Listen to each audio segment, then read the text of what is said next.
Welcome back, guys, and we've been chinwagging and having coffee and biscuits like the posh people do.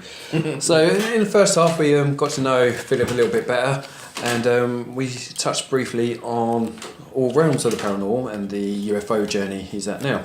Here's a couple of his books that he wrote. They're not the recent ones, but they're very interesting, full of interesting facts, and basically the Reaching for the Divine is your biography, isn't it? Yes. There's a lot about you in that one. Yeah. So definitely worth a read for both of them, and like I say, there are others out there. How many titles you got under your name now? With my twin brother and myself, we've got 9 books out. Oh, well done. Yeah, so they range from children's books to a science fiction novel called The Ungodly Agenda. That is being republished by another publishing company. And David Saperstein, who's the author of Cocoon, do you remember Cocoon? He's an author in America. He's Very fascinating film that was. Yeah, he mentored me and my brother and still is, and he endorsed The Ungodly Agenda. And the children's books are basically cantankerous twins, the rock-bottom twins who create robots that go mad. And we've also written some more psychic books, another UFO, and I've just finished my new one called A Passage Through Eternity, and my brother's just finished a sci-fi horror called The Archons, which is about the demons and the overlords trying to take over the world, and hopefully that will be interesting. It also deals, I can't say too much about what the plot involves because my brother will kill me, but basically it deals with good and bad and how they're trying to overthrow the goodness and control us. So definitely one worth looking out for. Hopefully, yes. I'm sure it will be. Well, I'm glad you picked up the conversation of possession, because we announced that you were coming onto the show, and we asked people to send in their questions. And one question we got is, what is the difference between medically unexplained symptoms and psychosomatic symptoms or hypochondria? So I imagine that's what's the difference between the possession symptoms and whether it's just inbuilt like hypochondria? Well, that is a very good question, and one I think would be very hard to answer, but there are sometimes some clear signs. If you have a person who is quite normal and doing their everyday things, and then all of a sudden, suddenly they start to become different, and if they're not on drugs or anything like that, that could perhaps suggest that there is some form of possession going. It's very rare that happens. The only thing that we find very difficult to understand is if it's a medical condition, and that could be because someone could have a split personality. They could be, have some other form of illness. But with regards to possession, I think that most people will have the telltale signs of what's happening there. Indeed, most people do, because they bring in priests to try and exorcise the evil entity or the spirit from that person. So, I know that there's been films that have been made that have, been very popular about spirits possessing people and taking over their bodies. And I do believe that is a reality. I think that can happen. Quite how the process works, I'm not sure. Now, I'm aware that there are people in high positions in society who do open themselves to that form of, very low negative contact. And therefore, I think, a lot of researchers and authors are covering the base of those assumptions with regards to the control on our world at the moment. But if it comes to someone who, has got a medical complaint, then, sure, they'll be helped by the Medical Institute. But sometimes some people have been possessed by an entity or something, then that is very feasible. But the signs would be very, very difficult. However, in terms of possession, it is a very quick process, and one that other families members or friends will be able to discern very, very quickly. Yeah. So you think there'll be a clear difference between them just playing up and when you've got... Yeah, I mean, you get people who fake it, who try to make out they're possessed, or people who are actually suffering from an illness. But when it comes to clear-cut possession, there are some very clever people in this world that know the signs of what that actually indicates, and they are sometimes helped as well too. Yeah. Is possession always done by religious demons? Because it's something that I found over the periods of reading the stories, watching the films. They always send in the Pope. They always put in the faith, the religion in there.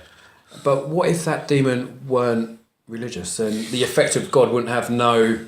Yeah, I think our interpretation of demons, or, the devil, as it were, or Satan, Lucifer, we can only understand what we have within the scriptures that I do believe also have been rewritten, and going back into the Sumerian, Aztec, and indeed going back all the way back to the Mesopotamian cultures, that we have this knowledge of good and bad, and our representation of good and bad is that you've got this figure in red with a tail and horns on, or a serpent or reptilian. So I do believe that a lot of the information coming out in the mainstream media, especially in the underworld of UFO phenomena, is still this reptilian type of connection. And although most people find that very difficult to believe, we have to have some form of open mind. I mean, my research has led me to the understanding that people in very high classes of society do open themselves up to this negative influence. It doesn't mean to say that they're walking around like reptilians from the series V. It means that their consciousness is being overridden by some other satanic force. We call it satanic. It could be alien. It could be very different to what we've been told.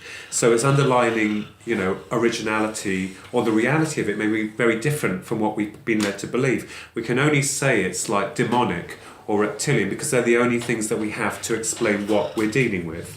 But if you're using going back to the possession thing, if you're using the grace of God, why is it usually the grace of God that gets rid of it if it may not be a religious thing? That is a very interesting point, and I agree with you. But as we understand, anything that's negative is normally repelled by light. And we use words, some people empower words, and words can become powerful. I have heard cases where people who have been in an alien abduction, or being abducted as it were, have, cried out to the Godhead or a prayer, and it's negated the experience. Now, does that mean to say that these entities are frightened of the light? I can't answer that.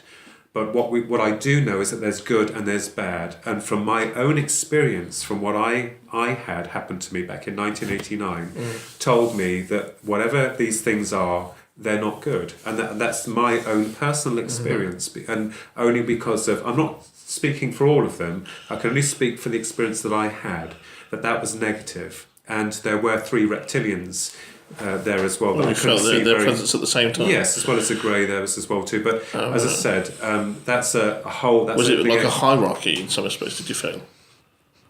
I can't prove that, but I had the impression that they were there watching the operation as it was being performed that wasn't very pleasant. Isn't it also an experience that a lot of people who have had abductions have muscle withering because they've been in low gravity so much? I can't answer that. I've heard some experience, some people have spoken about. They've had it's similar to like astronauts have been in low gravity themselves. When they come back, they have to be kept in a sort of situation so they can build their strength up again.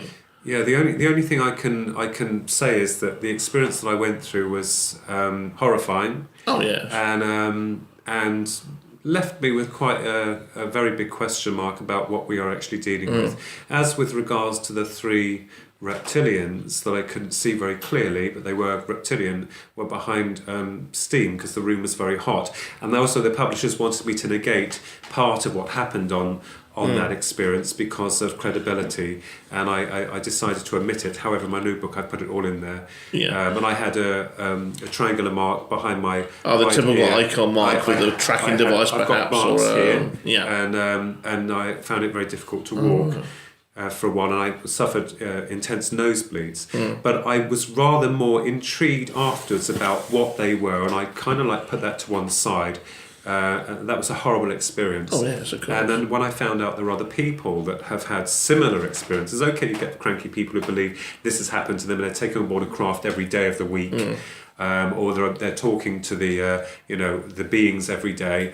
No, I couldn't quite buy into that. I had to find out what we were dealing with, and this kind of subject matter with the UFO phenomena has been so heavily secreted from the general public and researchers alike that when you're trying to find an answer, you get, as I said before, you get you're taken away from what you're trying to deal with. But I've kept, like a dog with a bone, I've kept on it. Yeah, because it's self-important. Yeah, I suppose the thing about it is because your humanity is taken away. You're treated like an object, a piece of meat. That was very much the feeling. And to a human, our individuality as a species is important to us. Well, it was as if they didn't care. It was like we're a piece of meat. I suppose it'd be similar if you went into like a marketplace and saw the way the animals were treated. Yeah. be the same way. Mm-hmm. You felt yourself as like you're literally being dragged around. Like, look at it, it's this, and this. The other thing that fascinated me was that, you know, I wanted desperately to believe that this was a dream, but it didn't happen. It didn't happen. And when people were talking about abductions, I was thinking, well, how can people be taken through walls and doors? This is reported, and this is where it led years and years later on in 1997, where I had some kind of I would call it a vision or a download about what these things are, where they come from, and why they're doing what they're doing. And I believe that what most of these entities can do is that they can draw the soul away from its physical vehicle and bring it into their line of reality. And like a healer that heals a person, you're affecting the psychic part as well as the physical part. They themselves, from their dimension, they're bringing you into their locality. So they can study how the phenomena affect you. And also, people have spoken how there's been humans actually on the craft themselves. Yeah, there are. That were studying the operations as if they were a part of it. This is where it gets a little bit cranky, because we're not understanding of whether or not that human is an alien or the alien is a human, or exactly vice versa. That's the fine line as well. And this is where people have even seen their dead relatives on board the craft. So these guys, wherever they come from, whatever they're doing, they're very clever. They know more about us than we know about ourselves. So they can use any image they want to. I feel so. I feel they can take it from the else's subconscious. Yeah, and but the main factor is that they are interested in us as a species, and also about reproduction. And this is the important factor. You have to understand what it is that they're interested in. All the case studies that we've dealt with is that the greys, as they're called, or that's the typical image of an alien.